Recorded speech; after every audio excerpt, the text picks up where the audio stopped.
it has a GN. So my message is that even if we are crying for GN, for the government gazettement, my friend, will not help you if you are not acting. This is the only corridor. I hear probably with Kitendeni, with a government notice gazetted through activities of Wildlife Conservation Society in 2018. But a gazetted corridor will be the first one to rest in peace. This is bad news. So we are crying for gazettement. Gazettement will not help anything if village governments and all of us, we will not take hard to make sure that compliance is enforced. You go to that corridor and you find some of the village leaders are the one who have claimed 50 acres of land within the corridor. The one who were supposed to enforce compliance. So gazettement will not help anything if we don't act. So Salehe is standing on my back and I'm just finishing up. So this is a Ruaha Mpanga Kipengere. You see habitat transformation. Open grassland, dense shrubland decreasing throughout. These are some of the human activities in Igando Igawa. It's called Igando Igawa because it's between Igando Center and the Igawa Center. The width, but the length, it's from Ruaha National Park to Mpanga Kipengele. You see things that were happening when we did an assessment in 2019 in Igando Igawa. So, before my conclusions, let me just say another important threat. Infrastructure development is also a challenge in protected in corridors. Standard gauge railway, power transmission line, way bridge, regional road, official formal settlement. There is no development project that has no impact, but in collaboration, we have the technical capacity to assist how best a development project can be done. We have done it for SGR.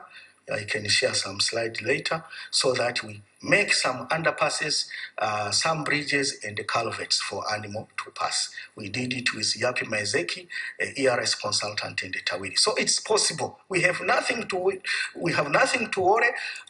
The important thing is that stakeholders' engagement to agree on how best this development project can be done. You see, like this movement of elephants that are placed in between, there is where these are elephants from Sadani and Wamimbiki Game Reserve. They are moving to Mikumi National Park. This is where we have placed a number of bridges, culverts, and underpasses for the SGR. So it's possible. My conclusion.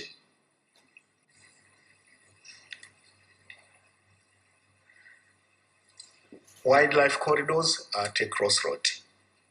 We have to prevent their loss or blockage. 2, we have to make a difference. Move away from business as usual. And to me, even for the donor community, we have to reduce meetings. We have to go to the field. I hate meetings, and sometimes I stop. There is one consortium in Tanzania, I stopped going there because things were not happening in the field. Let us fund people who are going for ground truthing, who are doing community engagement, and reduce significantly this number of meetings, because meetings will not help us if we have no people engaging communities at the grassroots. And these are my recommendations. Community education. We have to do a lot. Land is a scarce resource. Mining, agriculture, livestock grazing, everything. Waste enough, even if you die, you go back to land. So it is a scarce resource. We have to educate communities. Why set a corridor in their village land? We don't do it. We have started by failing. Number two, for villages that corridors are passing in their village land, let us review their village land use plans so that they set an area for settlement, for cultivation, for livestock grazing, for forest conservation, but a stretch for wildlife movement that will connect with the other village. And to review the legislation and the policy. I told Sarehe at Kibo Palace when we are making the corridor regulation, we had a pressure. It's very difficult to gazette a corridor through the current legislation because I've been in villages, I've been talking to communities, I've been talking to people. We have to do something with the legislation on how easy and smooth we can set a corridor. Thank you very much.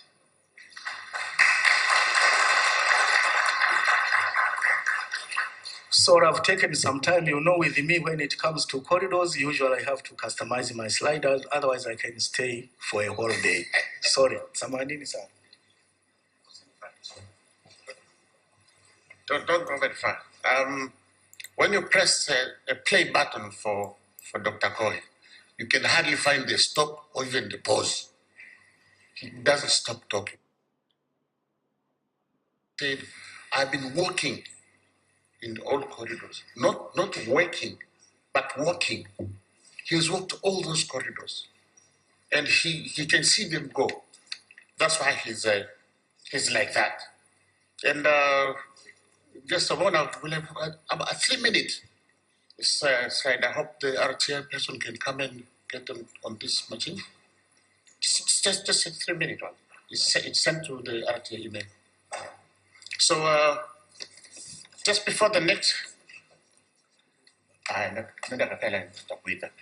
you clap for him? Okay. Let's clap for him until he sits down. Until he sits down.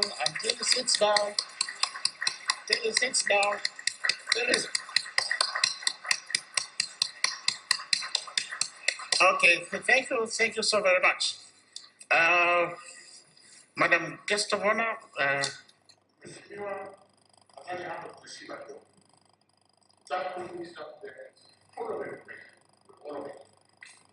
some of us can read enough to see the corridors.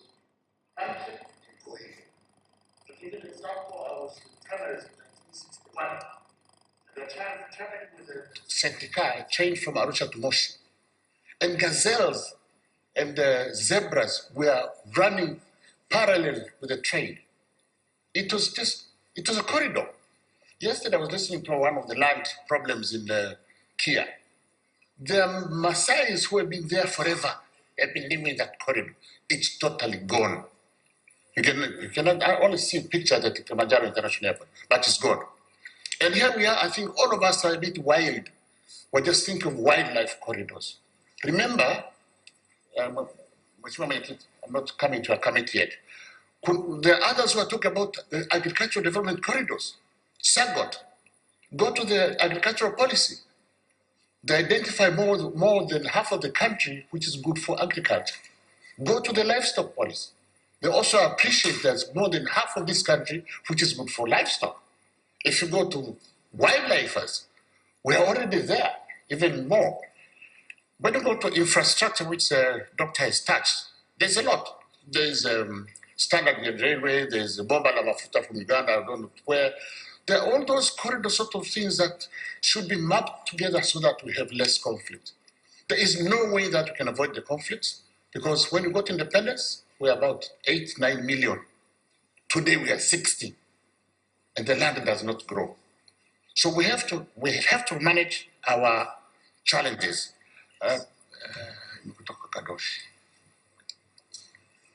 So before I invite the next speaker, I hope there are no questions yet. We'll have enough time to ask questions, unless if the guest of honor will have a question to ask. But I think we can spare some of those questions until much later. Meanwhile, can I please request our friend from USAID, Plato, Mheshimiwa Plato. I am scared of pronouncing the next name because it's very healthy. Asante. So from USAID, you can actually press the button right there and just speak from there. And we have some couple of minutes, please. You are free to talk in English or Kiswahili. Yeah, just press the button. Oh, you want to come here? Okay, please. Does this work? Yeah. That's fine. Because I think if you come here, people might be happier. Sawa, nakuja. Asante. Asante sana. Yeah, sometimes when you sit for too long, people might imagine that you don't have legs. But when you stand up, then you have the legs. Karibu sana. Yeah. Karibu. Napenda kutembea. Maybe someday I'll walk the corridors too.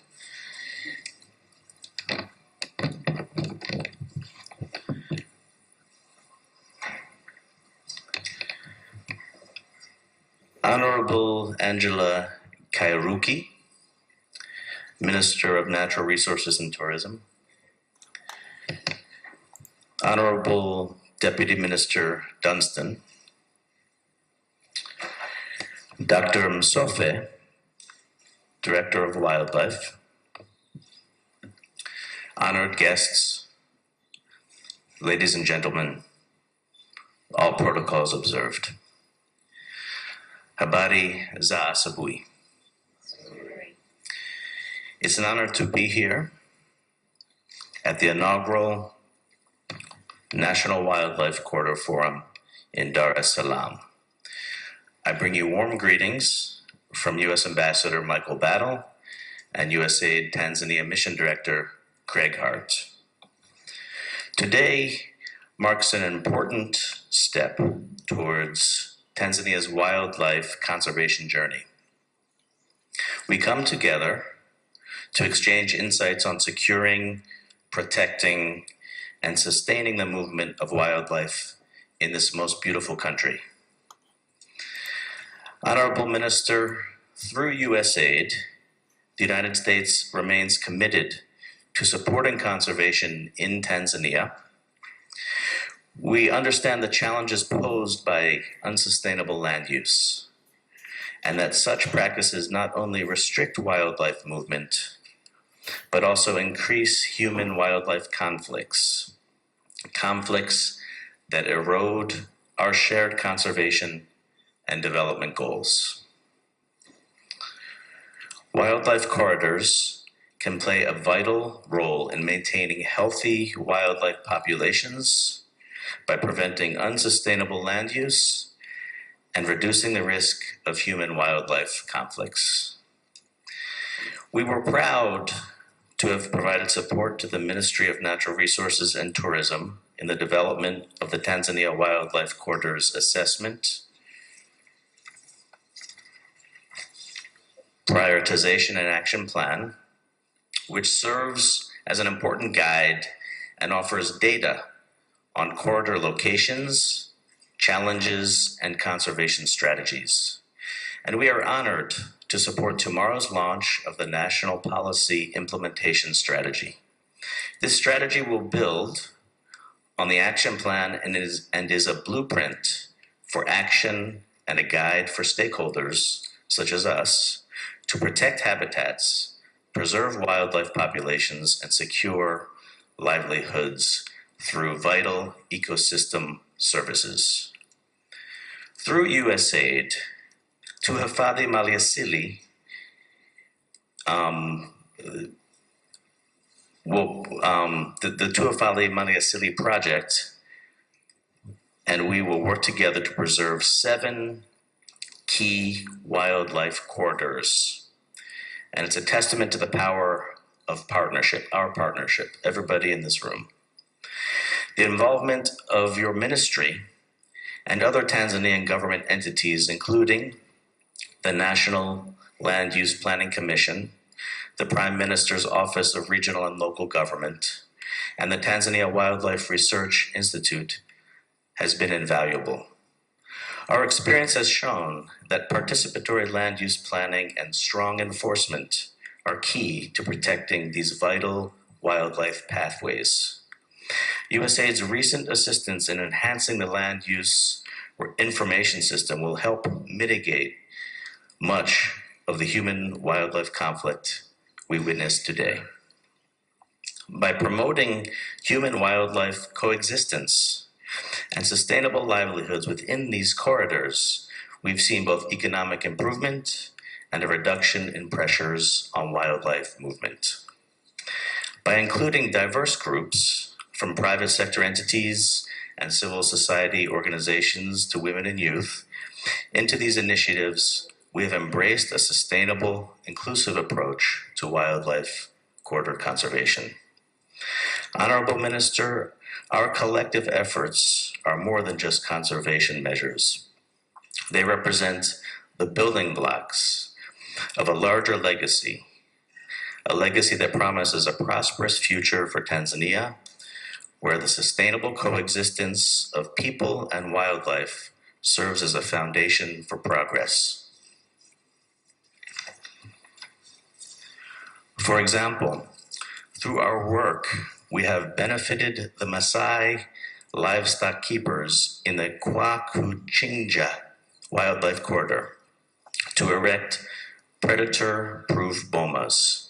This has not only kept away wild animals, such as lions and hyenas, from attacking livestock at night, but also protected wildlife from retaliatory killings by livestock keepers seeking revenge.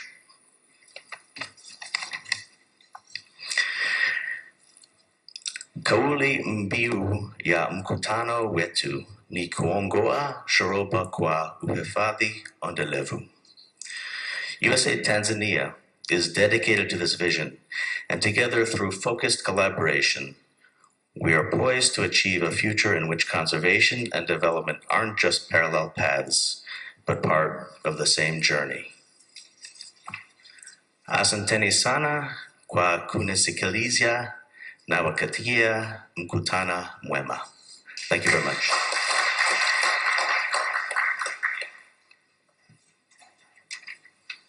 Asante sana. That was perfect Swanglish, and well done.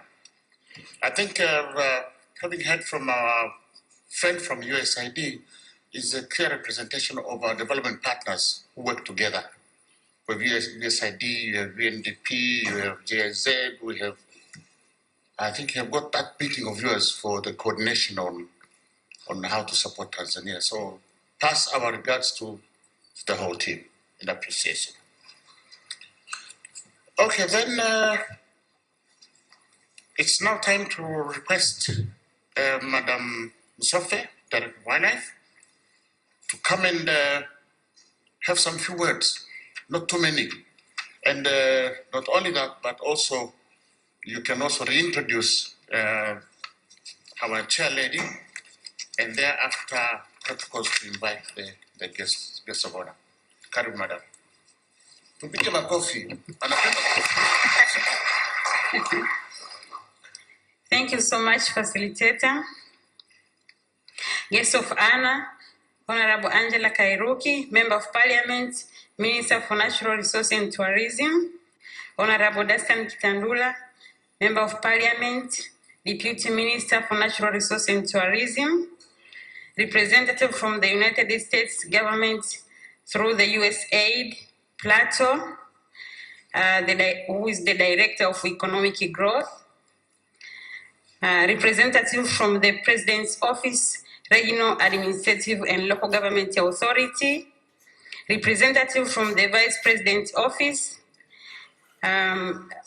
Madam Lina Kitosi, representative from the Prime Minister's Office, National Wildlife Corridor Restoration Forum, representative from different ministries and government agencies, conservation commissioners, TANAPA, TAWA, Ngorongoro, TFS, representative from the Tanzania Wildlife Research Institute, Dr. Keyu, and others, conservation partners present, media fraternity, distinguished guests, and all invited participants. Good morning. Guests of honor, allow me to extend my sincere gratitude to you in person for dedicating your time to this important moment